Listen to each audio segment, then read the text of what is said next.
Hi everyone, this is Kathleen Deggelman. Welcome to our How to Recruit on Social Media for Network Marketers. My story is that I started in the world of network marketing in 2006. I was in corporate America for over 20 years before that, and while there were a lot of things I enjoyed about it, I reached the point where I'm sure a lot of people have reached before me, is that I was tired of having a boss. I was tired of somebody telling me what time I needed to be there and how long I needed to stay, and I was really tired of having very limited days of vacation. So I started to look around. I became a real estate agent in San Francisco for a few years, and that was satisfying some of what I wanted. But in addition to creating financial freedom, I wanted to create time freedom too. And thankfully I was introduced to the world of network marketing in 2006, and I haven't looked back since. I think it is the best business model on the planet, and I've been blessed to have made millions of dollars in this industry.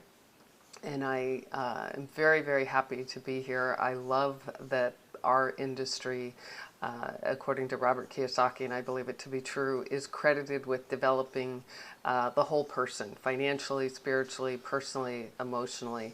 There's so many good things that come out of the industry of network marketing that I'm very, very proud to be a part of it. So the topic for today is how to recruit on social media for network marketers. And I can tell you that I went into this world kicking and screaming.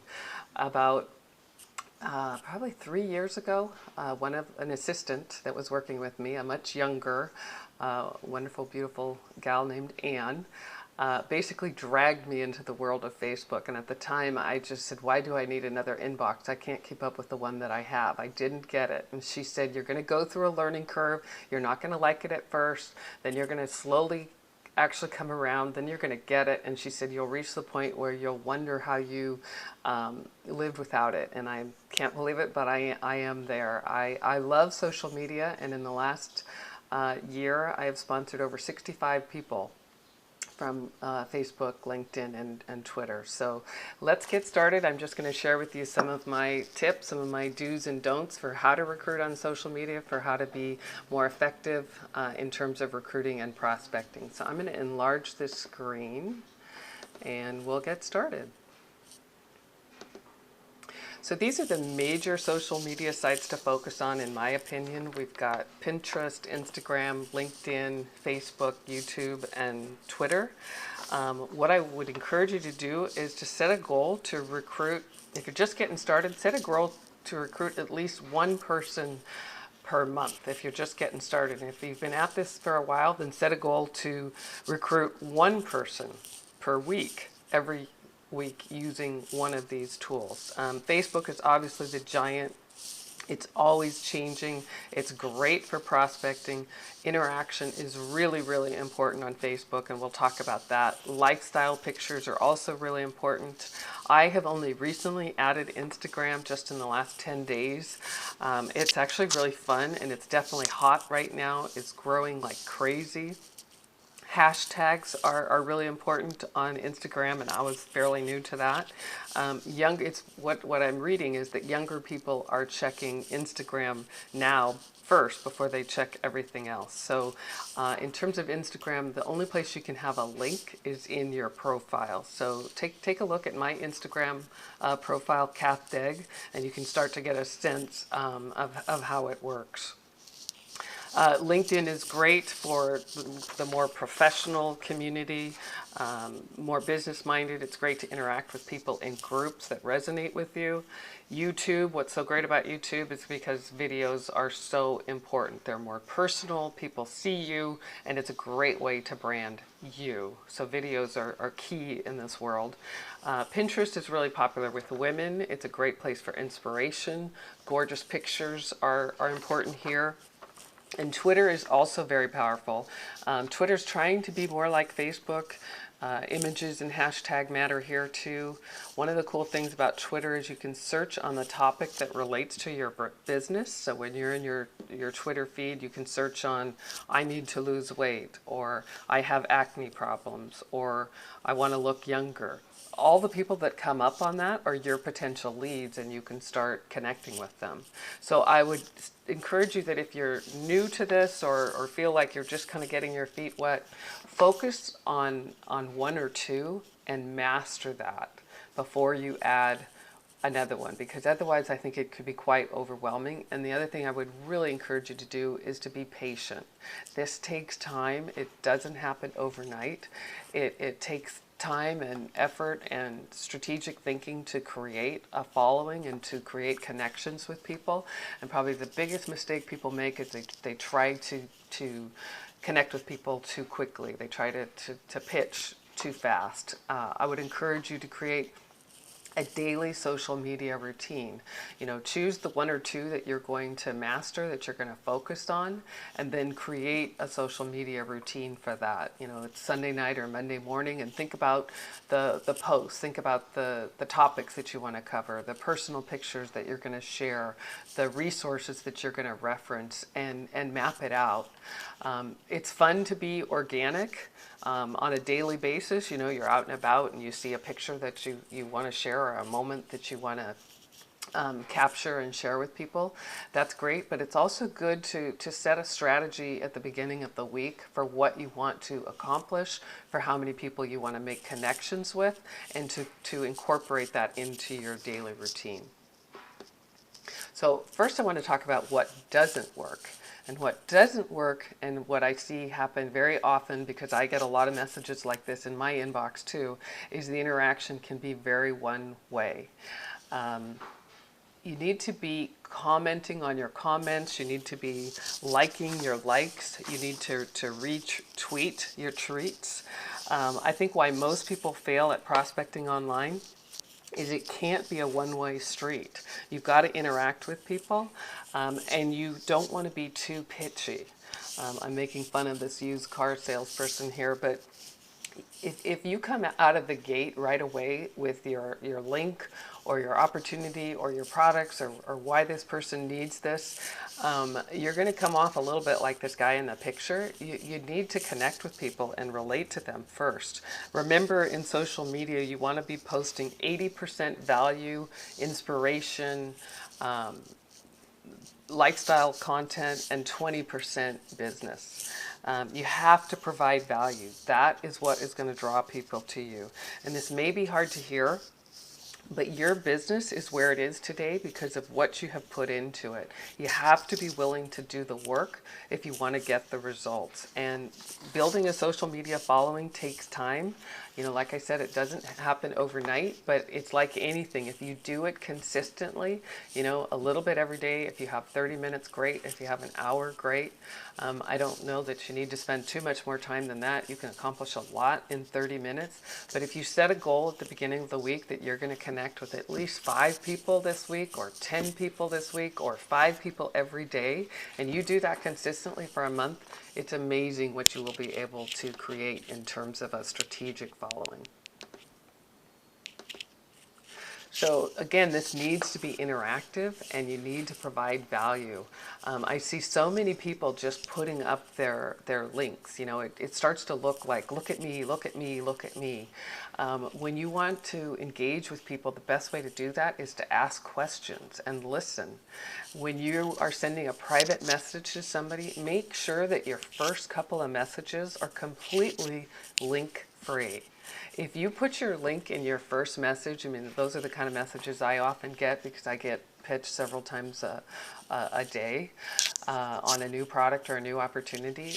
If somebody includes the link and just kind of says this is something you should take a look at, I know that they really aren't trying to connect with me. They haven't probably looked at my page to find something in common.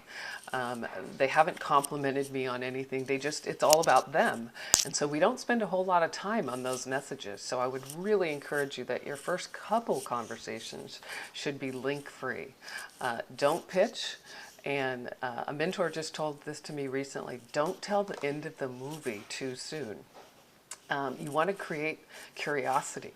You don't want to tell people right out of the gate, this is what I'm doing, and I think you'd be so great. You know, give people a chance to get to know you and you to know them, and again, provide value.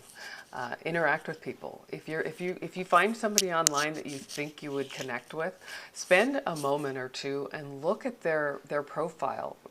Look at the kind of pictures and things that they're posting on their Facebook page, and then comment on, I mean, maybe you love their banner page, maybe they have a really great picture of their family.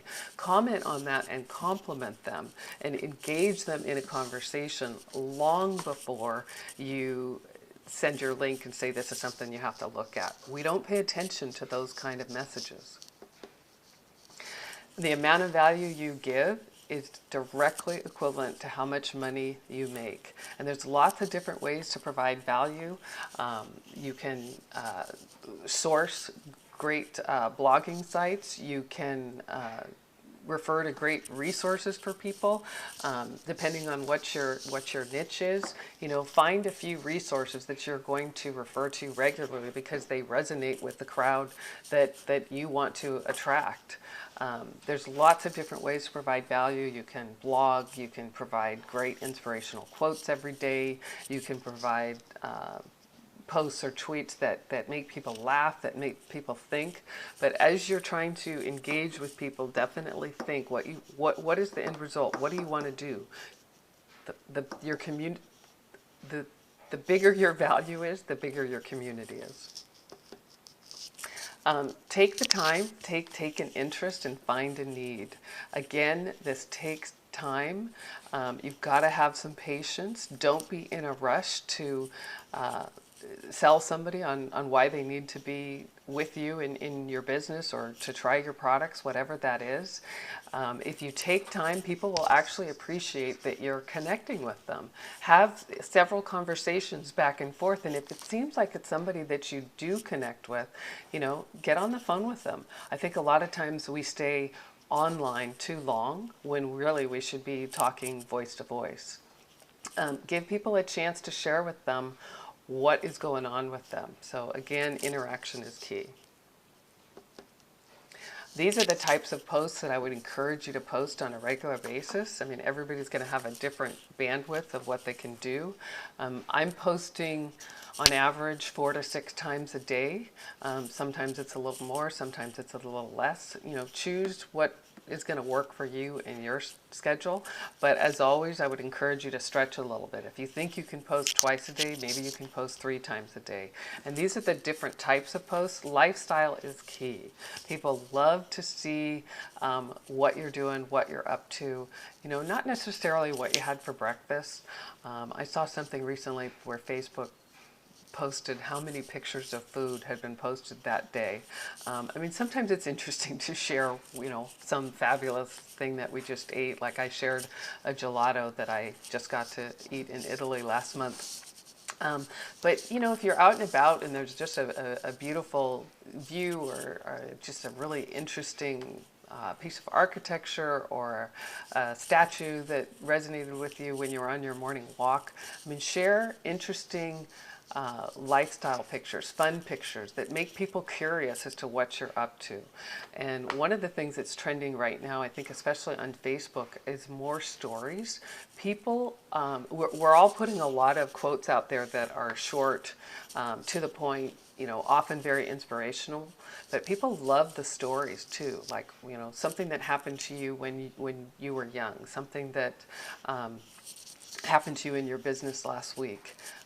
Get personal, be vulnerable. And that was something that I had to learn.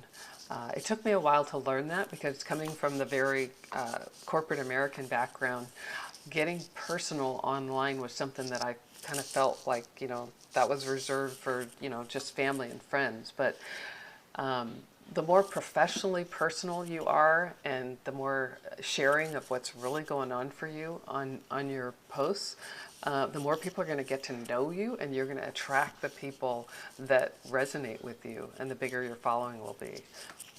Again, more interaction. On Facebook especially, the most important number isn't how many likes you have, it's not how many fans you have, it's how many people are talking.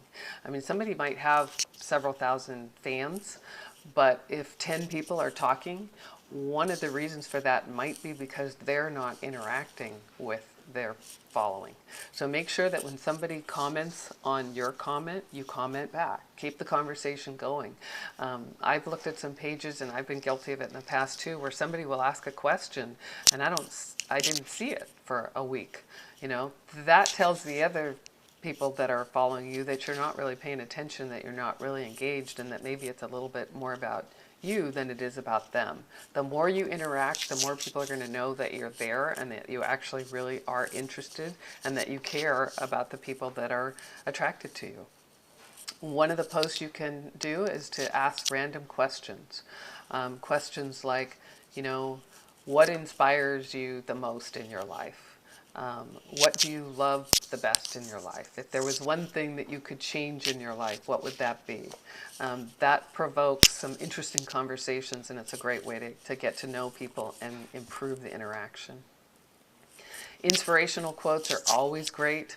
It's so easy to find them. I mean, you just go to Google and, I mean, let's say you want to post something about success or a happy life, and you go to Google and you put in the search bar pictures of a happy life, pictures of success, pictures of people joining your business. You can find a picture for almost anything, and then you can customize it with your the words that you put in the caption.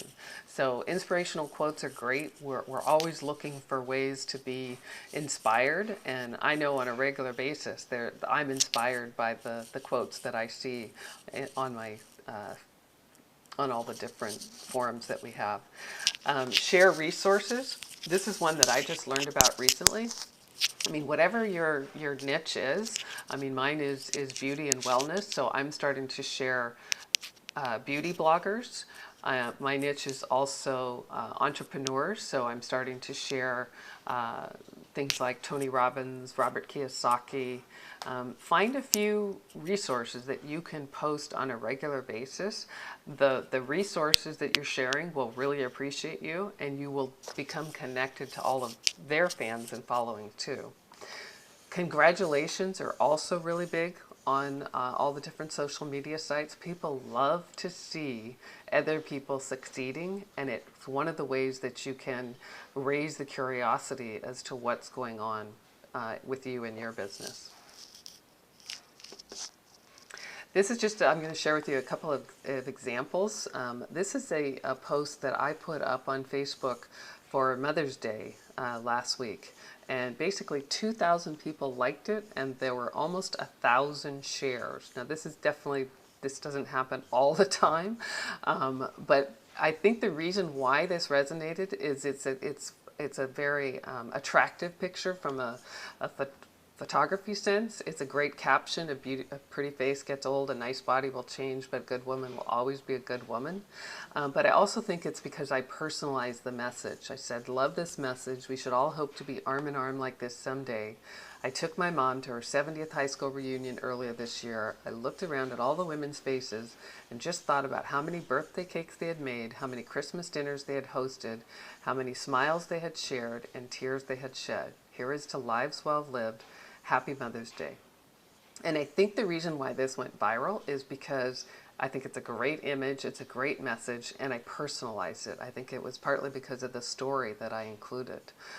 So that was really fun to see, and you know, to get, I think there were about 75 comments on this too. So that really helped in terms of the interaction. And then I went through and I added friendships with a bunch of those people, or requested friendships to be added with, you know, you can't do like 20 at a time, but I just did 5 a day for a few days because that's, you know, if they like this, then we might have some other things in common too. This is another example of a post. I mean, my niche is beauty and wellness, so putting up you know, a beautiful celebrity with a great quote. I think happiness is what makes you pretty, period. Happy people are beautiful. They become like a mirror and they reflect that happiness. And then I added happiness is the best cosmetic. This got 21 shares and 81 people liked it. Those are great results for your Facebook page. The more people you get liking and sharing, the better. And when you start to get people sharing your posts, make sure you go back in and like their share. Click on the where it says 21 shares. It opens up all the people that have shared your post. Go back in and like each one of those so that they see that you're interacting with them and that you appreciate that they forwarded your information. And here's an example of an inspirational quote. One kind word can change someone's entire day, the golden rule. This got 79 likes and 35 shares. So again, I went in and I liked each one of those shares. And I think that this resonated with people because it's a pretty picture and it's a great message. Another thing you want to do in terms of just lifestyle and images is share a sneak peek of your life.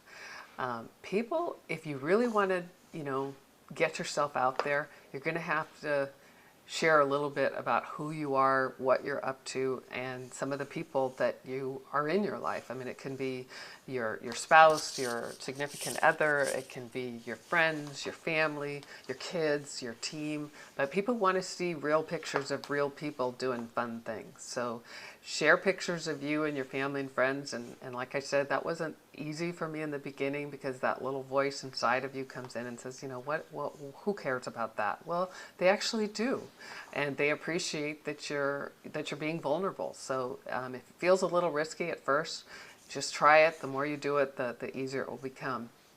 Share fun and interesting places. People love pictures of gorgeous places. I think it makes us happy as we look at that picture, and it evokes great memories. So remember to let people in. Take pictures at your team events, at your home parties, at your one-on-one, and at your big corporate events, and share those. Tag the people that are in them. And I mean, people just love to see people having a good time. And that's another way that you can provoke curiosity. Again, don't tell the whole movie. You don't necessarily have to say the name of your company all the time. You don't have to be promoting your product all the time. There's lots of ways to provoke curiosity. If your company has just opened up a new country, maybe you just want to post a beautiful picture of that country.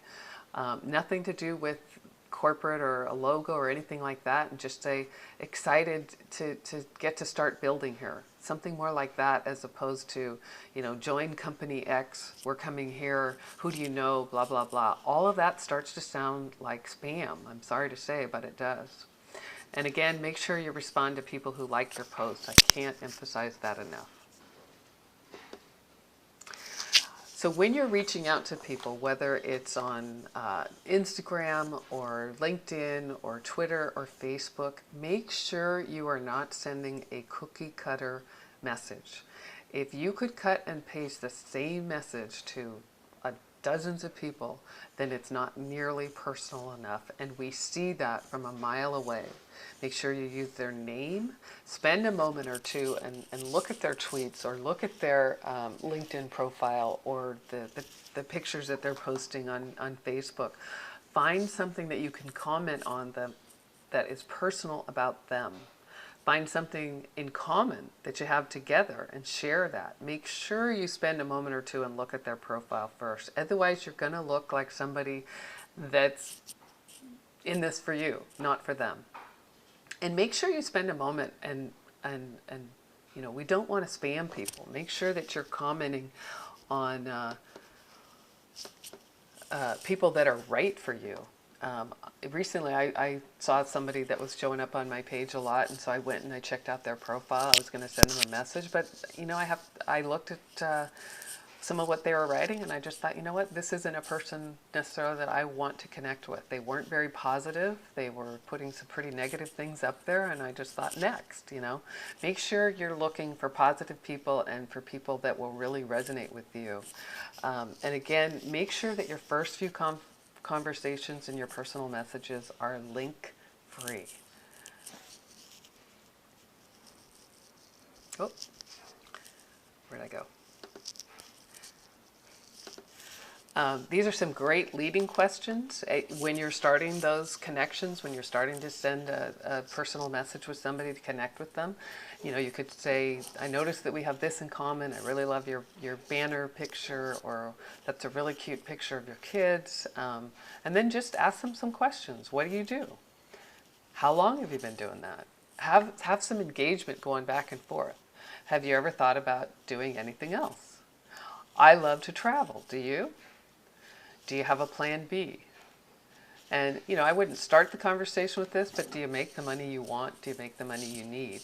As the conversation progresses, you can start asking more questions that are going to invite them to ask you what you're up to. And that's when you can start saying, well, I work with this company, and this is our products, and this is the opportunity. I mean, give them a chance to invite you to share that information. And again, it's the 80-20 rule. Most of us spend 80% telling and 20% asking, and we need to turn that around. We want to be telling 20% and 80% asking. So we want to listen a lot more than we talk, and especially in the beginning, it's so important to ask questions. And this is something that was new to me just a few months ago, the power of hashtags. You want to attract people who are searching for what you have to offer. And one way you can do that is in your posts, hashtag home business, hashtag dream life, hashtag travel the world, hashtag work from home, hashtag network marketing, hashtag enjoy life. Whatever it is, start getting comfortable with throwing a few hashtags into your posts because people do search on those hashtags and they'll find you. Make sure that the hashtags relate to your field, and you can find that by Googling it, and then use imagery that backs that up. So hashtags are pretty cool. It's pretty fun. So again, social media, I don't think it takes the place of all the traditional ways to build this business. If you want your team to duplicate, you need to teach them to make their list, to call their list, to do one-on-ones, to set up three-way calls with you, to host the home parties, to get everybody to the events, the corporate events, the annual conventions, and then add social media prospecting. I think of this as a tool in the toolbox. Yeah, I love it. I mean, my assistant was so right. I do wonder how I ever lived without it now. But I definitely don't think it's the only tool in the toolbox, but I think it's a great one to add and a great one to master. These are some closing techniques. Like I said earlier, I think we spend too much time online when after you've had some conversations and this is somebody that you resonate with and you connect with and they're starting to get interested in what you have to offer, get on the phone with them. You'll have a much better chance of telling your story and answering their questions and solving their need if you're voice to voice. And do tell your story. People do want to hear your story. Sometimes, again, that little voice gets inside of you and we leave big parts of our story out. I know that's something that I'm still learning. But the more you tell of your story, and I don't necessarily mean like an hour-long version of your story, but tell the highlights. Tell what motivated you to get into network marketing in the first place. Share some of the pain that you've gone through. Share your dreams. Share your desires. Share why you're doing this. You know, there's a saying in this business that we always talk about, you know, our why is so important. And it's true. And your why has to be pretty big because in order for you to build a serious network marketing business, you've got to have something that inspires you and that gets you going every day because we're all busy. Carving out the time to do this can sometimes seem a little bit daunting, but I can assure you, if you figure out what it is that you have in terms of the time each week, and you do that consistently, and I would encourage you to add social media prospecting if you're not already. If you do that consistently, you'll be amazed at what you can do. And getting back to the closing techniques, you know, it's okay if you don't have all the answers. I think that especially when we're first getting started with anything, we hesitate to pick up the phone or we hesitate to set up that one-on-one appointment because what if they ask you a question about your product or your compensation plan that you don't know? It's okay. You just say in a very professional way, that's a great question. I'm going to have to get the answer for you. I'll get that as soon as possible. Don't worry about if you don't know everything. You know way more about whatever it is than they do. You're looking for people that are open. You're looking for people that are motivated, ambitious, and self-starters. And it's easy to see those people, to see those traits on all the different social media sites. People's personalities, people's desires, people's motivations come through pretty quickly. So these are some posing questions, posturing questions. You know, when you're talking with somebody or as you're engaging in private messages, you know, this may or may not be for you, and then fill in the blank. Not sure if you're open to this, but based on what you shared with me already, I think you will want to take a look at this, and I'm sure you're going to love the products. So those are just a few questions, you know, that will lead you to advancing the conversation. Social media can absolutely change your business. It has definitely changed mine. It is a lot of fun. Today is a perfect day to start living your dreams. I wish each and every one of you tremendous success, and I hope you've enjoyed this. I hope it's been helpful. If you're not connected with me on my website and you'd like to get my free copy of Secrets to Success for Entrepreneurs, go to my website, KathleenDeggelman.com. Enter your name and email, and I'll send that right over, and then I'll be sending my regular blog post. Thanks for joining me today. Have a great day, everyone.